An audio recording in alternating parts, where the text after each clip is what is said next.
Ladies and gentlemen, welcome back to probably the most exciting one-on-one I'm doing with an opposition fan. I've got the legend himself. I've got Jake from Saints TV. How are you going, Jake? I'm going very well, mate. It's an absolute pleasure to be on the show. I've watched a lot of your videos, especially over the last couple of weeks with the draftees, and you've done an amazing job. So I feel honored that I get to share the next 20 minutes with you. Oh, mate, it's all my pleasure. You are, like I said off cam, probably the most watched fan material outside of my own channel. I do have a bit of narcissism and watch myself sometimes just to learn, but it's great to have you. And obviously, St Kilda are probably the talk of the off season. But firstly, what did you think of 2021? Obviously, maybe a little bit disappointing, 13th. How did you see 2013 and going into the off season? What did you think needed addressing? The year itself was, it was just up and down. Like the first part of the year was good. And I've mentioned this a few times on other pods, and on reflection, it kind of papered over the cracks a little bit. 8-3 looked good at the bye. And we were top 4, thanks to you boys going down to the Pies, I think it was, just before the bye, which meant that we cemented that spot. But then looking at our wins, the Geelong, Richmond, Fremantle, these wins, it was probably 15 to 30 minutes of football that got the job done. And we all know the best teams need to play 3 to 4 quarters and play at a very high intensity, finals-like intensity every week. And we just didn't do that. We won games when everything fell our way, when momentum fell our way. And when that stopped happening, we couldn't generate anything of our own in the second half of the year. And I think we finished the 13th or 12th, whatever it was in the end. I think we finished where we probably deserved to. A bit of bad luck. Tough draw it was, but no excuses. I thought we should have done better than we did. But I think it's a blessing in disguise in the end with what's kind of eventuated in the last couple of months since then. It was, I watch a lot of St Kilda. Obviously, most people know my wife is a Saints girl. So outside of Carlton, probably the only emotional investment I have is watching her watch you. I thought you guys, everyone always says St Kilda's list, it isn't that good, etc., etc. It's kind of that myth you never get talked about. I look at your list and I actually think it's really exciting. And I thought Ratton, as much as I love him as a Carlton man, I thought there was a lot more that you could have got out of that list. I don't think it's a bottom 4-5 side. I think it should be 10th at worst, really. And it's like you said, you guys can do it in 20 minutes, look the best side in the league, but for 40 minutes, look like the worst. And did you think it was time to get a new coach at the end of the season? Was that in your mind? No, that was the last thing I was thinking about. I really thought that we had started with, getting Jeff Walsh in as kind of the new head of football. Simon Lethlean became CEO with Andrew Bassett. And I thought it was just going to be around him, the support around him, assistant coaches, line coaches, head of recruiting or list management. I thought we were going to change the staff under him and give him the best chance that he had at succeeding in the next year, because we did extend him for 2 more years. Just, I think might have been the week after we beat the Blues in round 16 or 17, whatever it was. But then, clearly the internal review or external review that was really an internal review because it was run by Andrew Bassett and Simon Lethlean, who work at the club, that clearly identified a lot of flaws in the overall structure of Ratz's coaching and I guess preparation for the boys. And I did read a bit of kind of the key points of that review a couple of weeks ago when they were revealed. And a lot of the points mentioned were kind of things that had been echoed on our potty, on my channel throughout the year. So it was kind of, as sad as it was to see Rats go, it was, I guess, not surprising in the end when you kind of read what they had discovered with that review. It was kind of a shock, wasn't it? Because it just happened. Like, my wife was very similar to you. She just thought you were changing like Richmond, where they changed everything around dimmer. Just got in the right people. And then all of a sudden, it was like 10 o'clock at night, wasn't it? The Friday. I was getting all these texts going, Rats has been sacked. Rats has been sacked. And I'm like, 10 o'clock Friday, come on. Yeah, I know. I got Joycey was messaged. Oh, Joycey didn't even tell me. He just messaged me in the most vague way possible. And he's like, have you heard? I'm like, have I heard what? What have I heard? And I looked online and my DMs were just going nuts. I'm like, what is this? So I was clicking in and it was just constant links to like Herald's articles, Age articles, AFL articles saying, Rats is gone, Rats is gone. I'm like, do I post about this? And I was like, stuff this. I'm getting behind the camera. And it is my most viewed video on the channel ever. Just my reaction to the news. So it took a lot of people by surprise. But the second it happened, or at least an hour after, a lot of people were like, Ross Lyon? In the end, it happened. So I think we're all, pretty excited about what he can do with the list that we've got. Well, I mean, obviously that was it. Was Ross the boss? Was that your favoured choice? Obviously, he is a man that divides the AFL community, but he has got that St Kilda connection, that St Kilda blood. I wasn't like most people going, I hate it. I was actually thinking, if there's anyone that can get every ounce of talent out of this list, it's no nonsense Ross. He's going to literally set a standard. And I think consistency is what Saints lack. I don't think skill, it's consistency. Yeah. It's professionalism. It's rocking up every single week and expecting your teammates to deliver the bare minimum.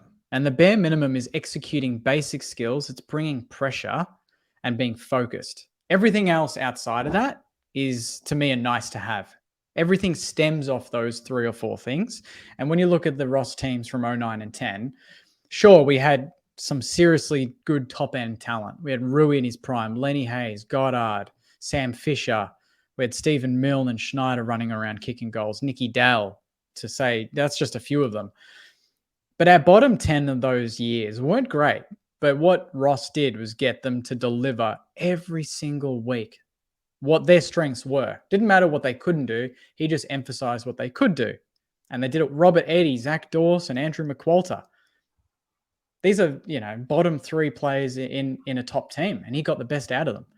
So, you're right. Consistency has always been our issue. We lost to the Bombers by 10 goals this year in Spud's game. And then we beat the Blues, who I think you were doing okay at the time, and we beat you. Fine. It's like, what the hell? Like, what is this? It's so frustrating. We just want to know where we're at.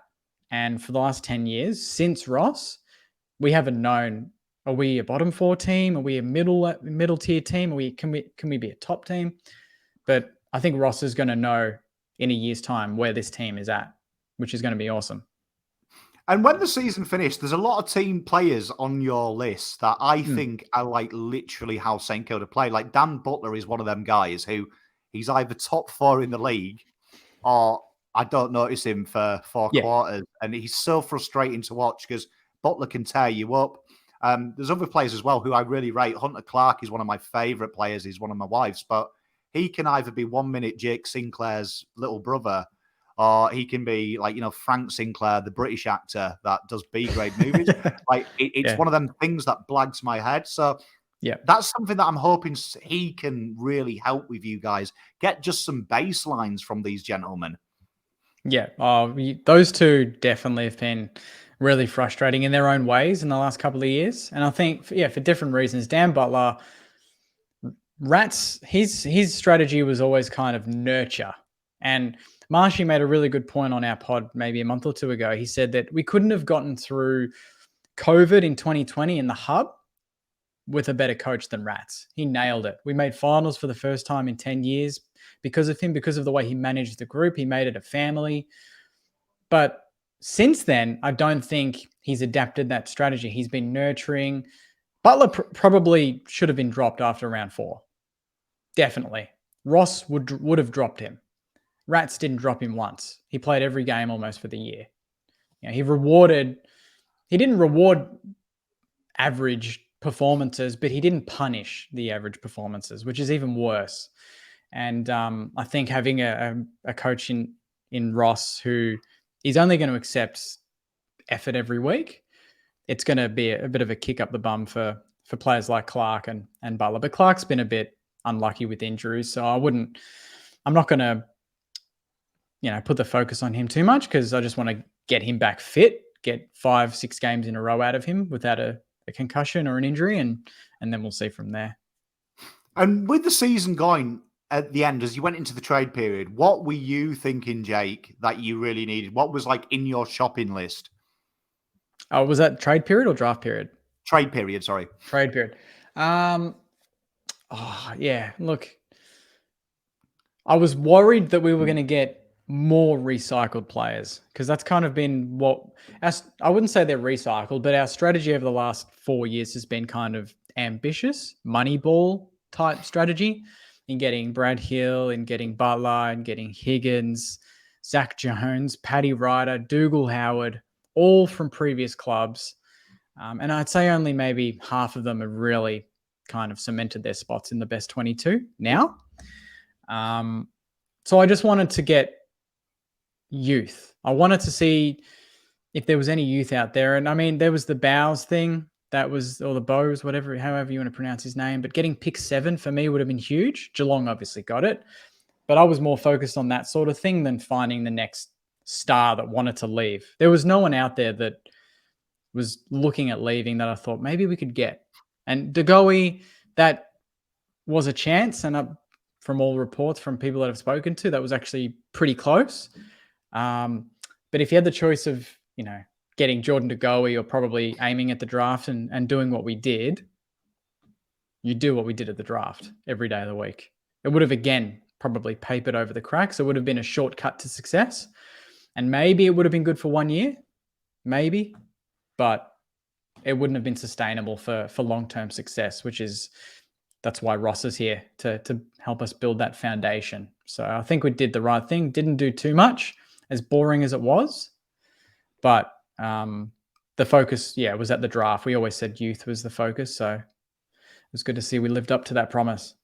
There was all them De Goey rumours. I remember that littered the papers, and that was one of them ones I was fearful for you guys because De Goey, I never quite trust. I don't know why. He's one of them players that when you're doing your fantasy teams, you don't quite trust him to give you the full 23 and to the top of his abilities. And I think I agree with you. I felt that was going to be a disaster for St Kilda. It would have looked good on the balance sheet. It would have looked good for the shirt sales. But is that the direction you want to go? Quick fix? Because the AFL proves quick fixes don't work. No, you'd need to get very lucky. And that would have just been what we've been trying to do for the last 3 or 4 years. And what's the point of having that review that we had and to sack? Well, Rats was still he was definitely still coach at the time that this was happening. But what's the point of having a review and I guess planning the changes that we were planning to then land someone like De Goey? Like, to be fair, I'm not going to, sit here and say I wasn't excited for a little bit just to maybe get a big name player. But I was now thinking about it, you're easily seduced by that sort of situation where it's a big name from a big club. We've been linked to him pretty much since he was in the system as a young kid. And it doesn't send the right message in the end, I don't think, to the rest of the team. So I'm glad I don't know if it was us or him that pulled out. I'm pretty sure it was him, but yeah, again, bit of a blessing that it didn't happen. It was, and in the end, you ended up with, I didn't mind the Zane Corby deal. I thought that was something you needed. Extra defender. I don't think he's got the opportunity at the Doggies, and you lost Ben Long. How did you feel at the end of the trade period? It wasn't exciting, but it was sensible. Did you have any reservations? Is there anything you wanted more of, or were you quite happy? I'm trying to think of how I was feeling in my trade period review video. I think I was pretty underwhelmed. I didn't see the point of, I wasn't that excited about Zane Cordy, but I know that he costs pretty much nothing. So I kind of just thought, well, whatever. That's just some depth. There were a few other defenders out there that I was kind of looking at. I thought maybe Griffin Lowe could be one that we were looking at. I think there might have been a couple more that shuffled clubs that might have gone to North. Or Griffin Lowe, he went to North, didn't he? He might have been the one. Yeah. So he was the one that I was kind of more focused on because I just don't see Zane Cordy as a starting 22 player in round 1, but maybe I'm wrong. happy to be wrong on that. But yeah, it was neither here nor there. It wasn't really something that excited me, but I wasn't too upset about it, So I thought we had enough in our existing squad that if Rats at the time could get a bit more out of them, that would be enough. That's more important to me than trading in players that will suddenly make us a top 4 team. That doesn't happen. We need everyone to come to the party and lift, not just Degoe lead from the front and kick 5 every week. It's not possible. No, I agree. I think and that's going to be what Ross is. It's all about teamwork. It's all about that. And you went in the draft in the end with your full allotment of picks. What were you looking to target before the draft? What were you hoping to see with them 4 picks? I definitely wanted the best midfielder possible at our pick, 100%. The first pick always had to be a gun mid, always.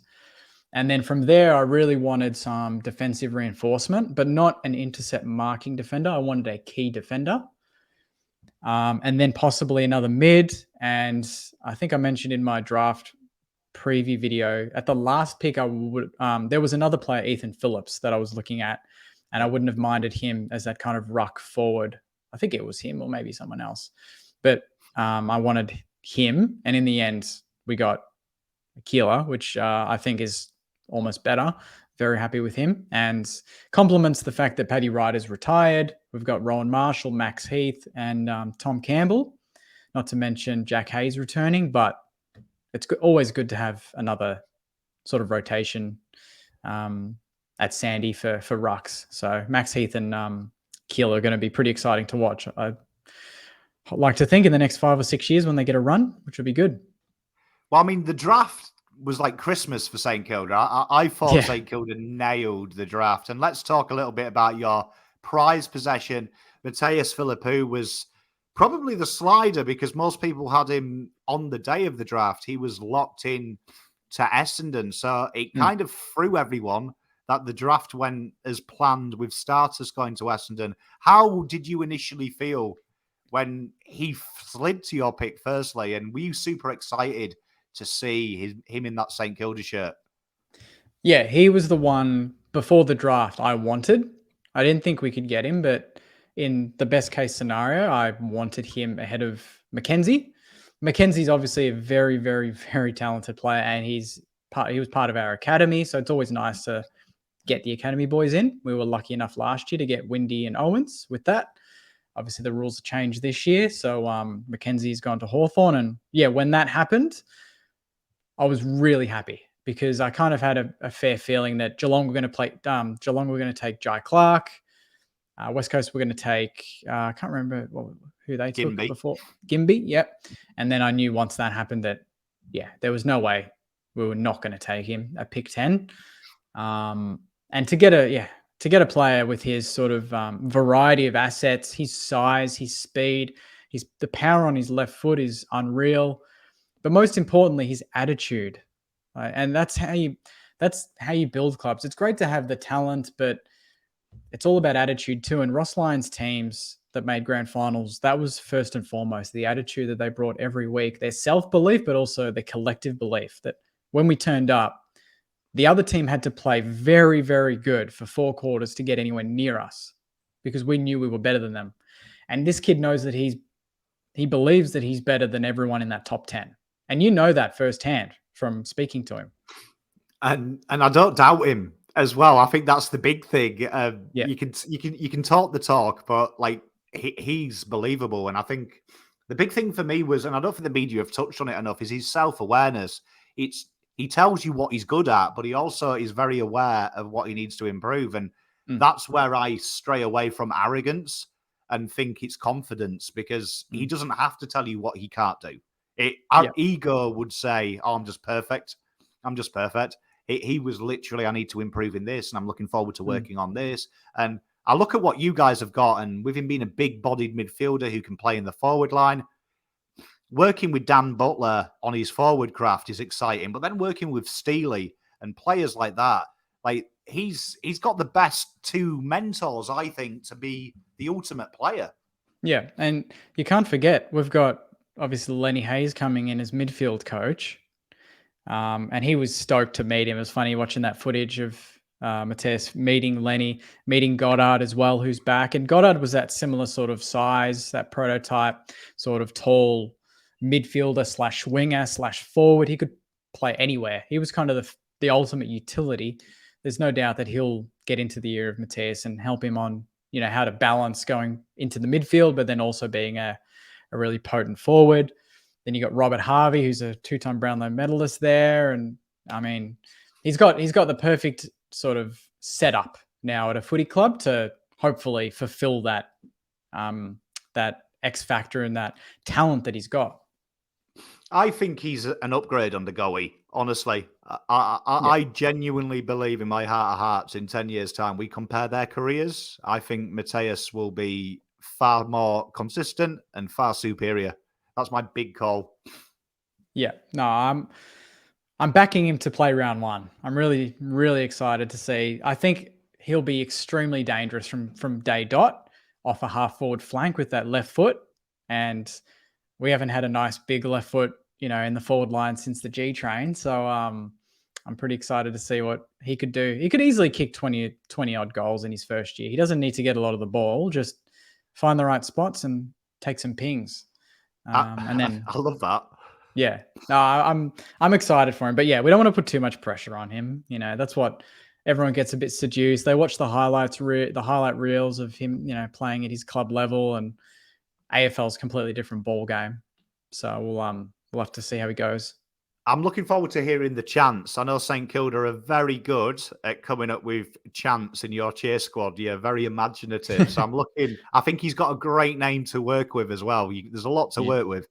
There is. I've had a few people send some in already, even during we did the live stream, the watch along on Monday during the draft. And the second he was drafted, people were putting in the comments a lot of different ideas. And I know Marshy's, he's the head of aisle 29. So he runs that whole operation. And I think he's going to have a few options in the next couple of days for us to post, which is going to be funny. I'm looking forward to it. But I mean, the other boys you picked up, I thought you absolutely nailed the draft. James Van Ness, no nonsense defender. We interviewed him on this show.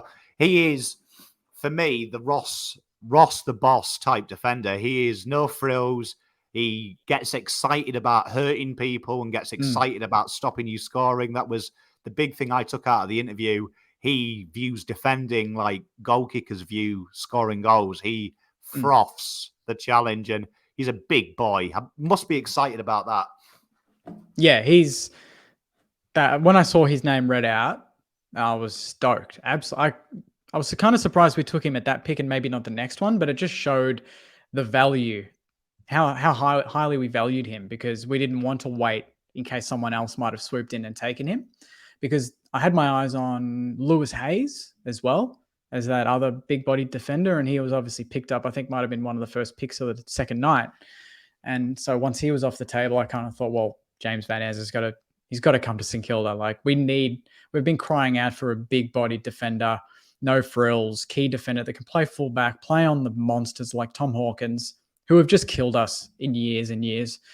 And it was just good to get him across the line and to see him stand next to like Cal Wilkie, he's been a quality, almost all Australian this year, but to see the size difference in those two and to think that Cal Wilkie's had to play that role of playing on some of the big forwards, I'm staggered that we didn't lose games by more, but that shows, the consistency of Cal Wilkie. So if we can get James Van Ness in that lineup and get him to play as consistently as someone like Wilkes, I think it's just going to be better for us. We've needed this position covered for years.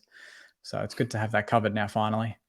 It's going to be a very exciting time for you guys because he's very reliable. And then you nailed your next two picks. Like, these ones absolutely confused me doing the watch along myself. Ollie Houghton and Isaac Keeler, for me, two guys that proper slid, in my opinion, really did slide. And your benefit, Ollie Houghton, high IQ. He's very Dan Butler, but he has that ability to get in the midfield as well. And that must excite you guys as well, because the thoughts of Philippou and Houghton, they're a generational pairing.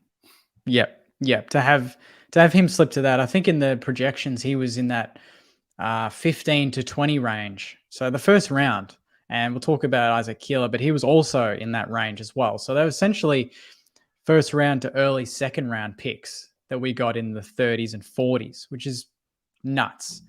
And I think, yeah, like I mentioned at the top, it was good to get Philippou, but I wanted another mid / kind of that mid forward type player. And he reminds me a bit of Sinks when we first got him. He's got that similar look about him. He's classy, he's clean, he's direct. He doesn't kick sideways. And he said it, when he gets the footy, he goes forward.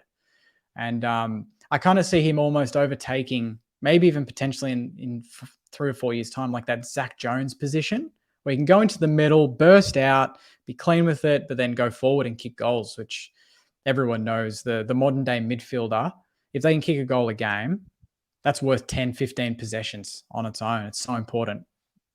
I agree. And I think what I loved about it, even with the Keeler pick, is I can see an apprentice, someone to learn off. Like Keeler, a lot of people called him Ryder Jr. I remember doing my predictions and saying I thought he was more of a Marshall. I think it's underselling him because he is so agile. That must excite you guys as well, because potentially you guys like that ruck forward. Very much so. And I think he's more of a forward ruck. So he must excite you guys to come into that team. Yeah, to have that flexibility with a lot of our rucks. Obviously, Paddy Ryder's finished up. I think Isaac's probably more mobile than Rowe from what I've seen. I think Rowe is the better aerobic player. He gets around the ground like a Grundy. Doesn't look fast, doesn't look like he moves well, but you just see him get a possession in the back pocket and then suddenly Rowan Marshall's tapping the ball to Dan Butler on the run in the forward line. You're like, geez, he's covering a lot of Ks today. Like, you're surprised he can do that.